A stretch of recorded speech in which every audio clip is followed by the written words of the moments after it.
wanted to wish Cecil Hurd a speedy recovery. Our thoughts and prayers are with him. I've got to know him well since, the short amount of time I've been here, and, he's been great to us. I think he does a really good job covering sports here. He also does a great job. He was at Fluff's funeral in North Carolina, so I think it's more than just a job to Cecil. So I think, as he's struggling here and up at UAB Hospital, let's all try to remember him in our prayers, and hopefully we see him back here in the arena, the stadium, covering Alabama sports again, because he's certainly missed around here. So before we get started. Thank you, Coach. We'll go ahead and take questions at this time. We'll go ahead and start with Tony Sukalis first. Yeah, Nate, you mentioned you wanted to see improvement from the bigs in this game. Just what are you looking for, and how much do those guys have to offer? Yeah, it'd be nice if they stayed out of foul trouble so we could play them a little bit more. But, Lofton was actually pretty good, when he was able to stay in the game, and thought he hurt us quite a bit. So we're fortunate that he wasn't able to play much of the second half. Our bigs have to do a better job defending and rebounding without fouling. South Dakota State's a really good team. They've got good bigs. They've got good guards. They're most experienced team in the country, I believe. They've got just everybody back from last year. I think 99% of their scoring's back.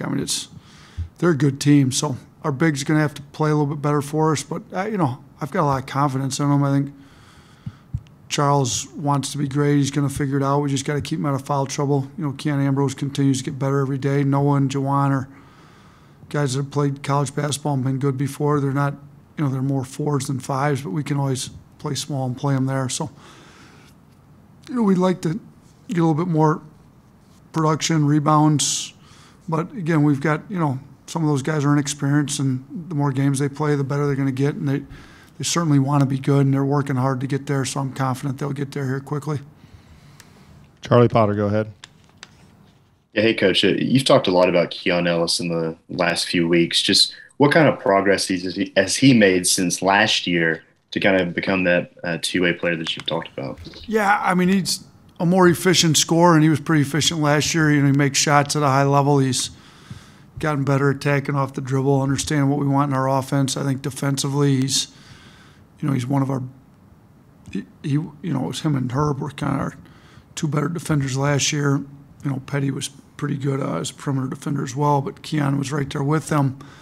He's established himself, I think, as our best perimeter defender this year, and he was good. His plus minus was plus 37 last game. He plays hard. He makes the right plays on offense, defense. He's got to get a little bit better at not getting beat on as many blow-bys as maybe he did on Tuesday, but he gives us an effort. He covers a lot of mistakes, both his own and his teammates, with just how hard and how hard he plays, how athletic he is, and kind of his reaction to breakdown. So I don't know that he's come a long ways, because I knew he was really good last year, but he's certainly improved from last year, and he's got a way bigger role this year than he did last year for sure.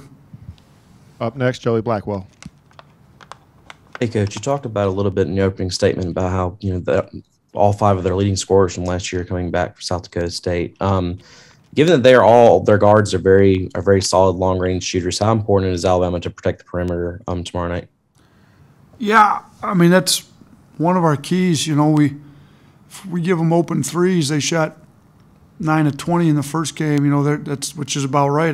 People would think that's a great shooting game. That's about average for them. So if you give them an open three, they're likely going to make it. We can't give them any open threes. We got to keep them off the line. But then that's easier said than done. They move the ball so well. They're a skilled team. They pass it. They've got high IQ guys that know how to get their teammates open. And if you're 100% just concerned with guarding the three-point line, these guys know how to play basketball. They're going to beat you. They're going to back cut you, so you can't get your defense too extended. But, yeah, it's a priority to not give them threes. It's a way that you get upset. And, this is a really good team. They're picked to win their league. They've won their league a bunch here lately. It's a tough game. We tried to schedule quality games in the non-conference. This is one of those really high-quality teams that we're going to have to guard, and they do a lot of things well and shoot the threes, at the top of that list. Michael Casgrande. A plus 37 and a plus minus, is that something, I mean, it seems pretty high. Is that about one of the higher ones you've seen in a while? Yeah, it's the highest one I've seen in a while. Be a good question for Aaron. I don't know if that's the highest we've had since I've been here or not, but I don't remember many higher than that. I mean, your team's got to win by a large margin to get a plus 37. It'd be impossible if your team won by 5 I shouldn't say impossible, but highly unlikely that you get a plus 37 if your team doesn't win by a high margin. So, the fact that we won by a decent amount and then he played well, but yeah, it's the highest I remember off the top of my head. Nick Kelly, go ahead. You talked about the bigs, but specifically Noah Gurley in his first game with you guys. What did you like, and maybe where do you see room for improvement still? You know what? I thought he stuck with it. I think he missed his first 6 shots. I thought he showed some resilience. He missed the 1-3. We came right back down, ran the exact same set again, got him the exact same look. He had no hesitation, knocked it down. So I think he showed some resilience. He struggled to finish at the rim, but I think he will finish at the rim. I think, some of it was maybe first game jitters. I don't know. I think a lot of it's just, I don't want to call it luck, but just chance of the game where he had some tough finishes that he missed and looked like maybe he didn't shoot as well. But I've got a lot of confidence in him. I think he needs to give us a little bit more on the rebounding side, just on the effort plays. He's not bad that way, but just, Jawan plays so hard that, those guys play similar positions. If you compare him to Jawan, let's maybe get a few more offensive rebounds, get to the glass, that'll get you going a little bit, and then I think the rest of your offense comes a little easier that way. But should I expect him to knock down threes for us, be able to back guys in, post them up, drive bigs off the dribble? He can do a little bit of everything, and I think we'll see that as the year moves on. All right, we're going to finish with these last 3 questions. Let's start with Katie Wyndham first.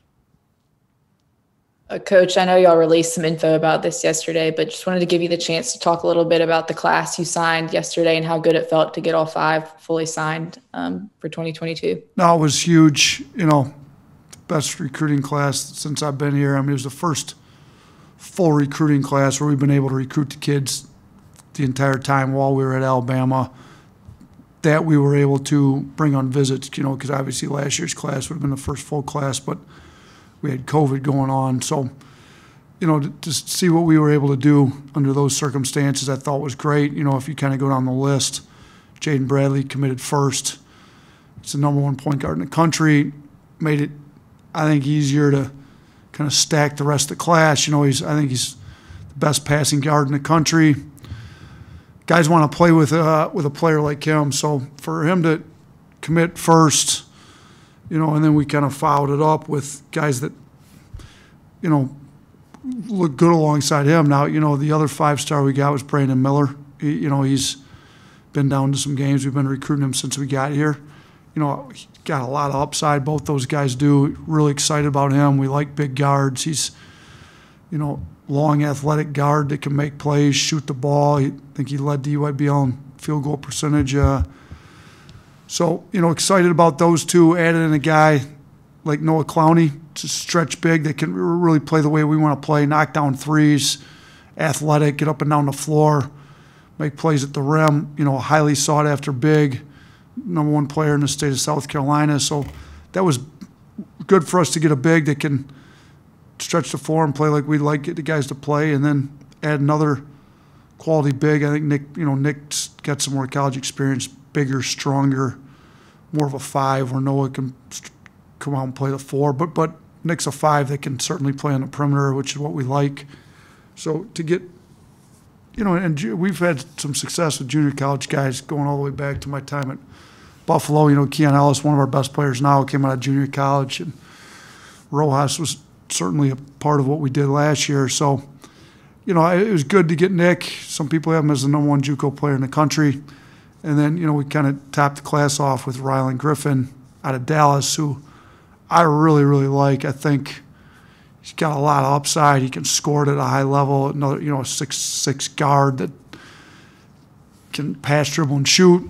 You know, he's got length and athleticism, kind of like we like. So I think the class is huge. You know, I know some people as the third-ranked class in the country, so I think it speaks a lot to our staff. You know, you look at what Petway was able to do even before I got here. You know, he's been one of the best recruiters in the country for a long time. So, you know, Petway put a lot of time in it. Coach Hodgson put a ton of time into it. You know, and then you think about that. You know, Charlie's our third assistant that helped with all that. He's been in the NBA. He's got that experience.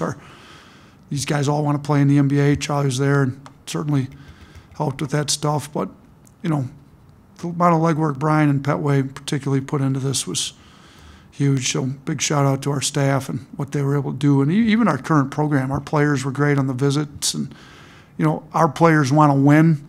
They know we need to continue to bring in talent to win. So I think we've got a really good culture, a really good group of guys, a great staff that works hard, and got rewarded with a great signing class yesterday. Tony Tsoukalas.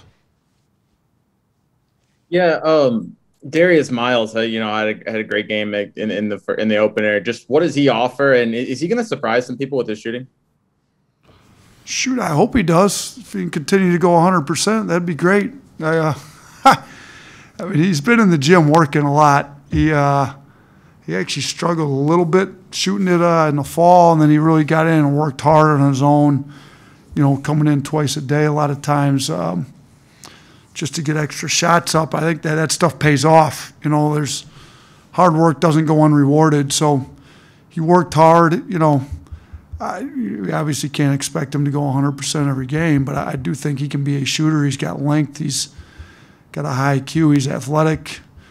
You know, the shooting was the one thing that we really stressed to him, you know, because he can really pass for a guy his size, and he can handle the ball. I mean, he can really play the point, you know, similar to what Herb did at, you know, being a 6'7" wing like that. So we're excited for him.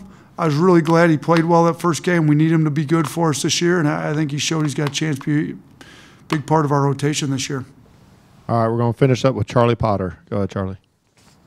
Hey, Coach, going back to recruiting, you signed a full class 1 through 5, but are you finished, or is that kind of a situation where you see how things play out and see what else is out there? You know what? We're not going to say we're 100% finished just because, like you said, you don't know how things go. And, you know, with just all the flux, who may leave early, all that. But you know, we don't need much more. And if we didn't sign anybody more, we'd be fine.